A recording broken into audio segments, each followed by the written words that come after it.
തിരുവനന്തപുരം പാങ്ങോട് സ്റ്റേഷനിലെ grade civil police officer Vaisakh സതീഷിനെ suspend ചെയ്തു. നിയമസഭാ തെരഞ്ഞെടുപ്പിൽ വാമനപുരത്തെ LDF സ്ഥാനാർത്ഥി DK മുരളി വിജയിക്കുമെന്ന് ഫേസ്ബുക്കിൽ പോസ്റ്റ് ഇട്ടതിലാണ് സസ്പെൻഷൻ. സർക്കാർ ഉദ്യോഗസ്ഥരുടെ പെരുമാറ്റ ചട്ടലംഘനം ചൂണ്ടിക്കാട്ടിയാണ് റൂറൽ SP-യുടെ നടപടി. തിരുവനന്തപുരത്ത് നിന്ന് സനീറ്റയാണ് ചേർന്നത്. സനീറ്റ, ഒരു ഉദ്യോഗസ്ഥന്റെ ഒരു പെരുമാറ്റ ചട്ടലംഘനം തന്നെയാണ് ഇവിടെ പ്രകടമാവുന്നത്. എന്താണ് വിവരങ്ങൾ?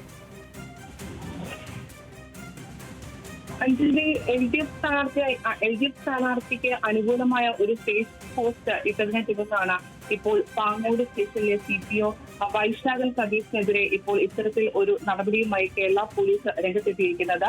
അതായത് ഈ വാമനപുരം LDF സ്ഥാനാർത്ഥി DK മുരളി ജയിക്കണമെന്നായിരുന്നു ഇദ്ദേഹം കഴിഞ്ഞ ദിവസങ്ങളിൽ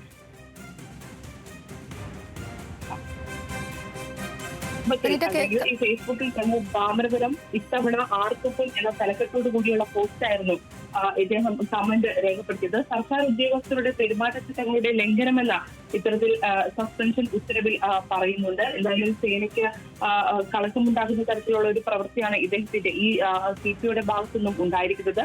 കർശനമായ ഒരു നിലപാടും അല്ലെങ്കിൽ ഇത്തരത്തിൽ ഒരു നടപടിയുമാണ് എന്തായാലും പോലീസ് ഉദ്യോഗസ്ഥനെതിരെ ഉണ്ടായിരിക്കുന്നത്. അതായത് LDF സ്ഥാനാർത്ഥിക്ക് അനുകൂലമായ ഒരു ഫേസ്ബുക്ക് കമന്റ് ഇട്ടതിനെ തുടർന്ന് പാങ്ങോട് സ്റ്റേഷനിലെ CPOയ്ക്ക് ഇപ്പോൾ സസ്പെൻഷൻ ലഭിച്ചിരിക്കുകയാണ്. അഞ്ജലി, പോലീസ് ഉദ്യോഗസ്ഥന് സസ്പെൻഷൻ ലഭിച്ചിരിക്കുകയാണ്. സനീറ്റയാണ് വിവരങ്ങൾ നൽകിയത്.